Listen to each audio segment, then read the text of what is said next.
IFM News. IFM News. IFM News. Lokal. Naawaten diti duwang search and rescue boats nga Inpaay ti Japan Embassy kas grant ti Provincial Government of Ilocos Norte.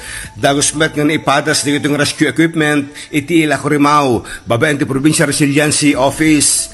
In baga ni Engineer Randy Nicolas, dagiti rubber boat kit adaan ti 8 capacities akas matlaeng dagiti rubber boat iti probinsya. In batad na nga maipiman tumatlaeng katiti LGO dagitoy a rubber boat iti agdama adat upat nga rubber boat amendment na rin ti Provincial Resiliency Office. May sa tinipaima ti BAP dua ti Philippine Coast Guard kisabali pa ti niiyawat iti 4th Marine Brigade. Idol Dennis Alipio, Tatak IFM. IFM News. IFM News. IFM News. Lokal.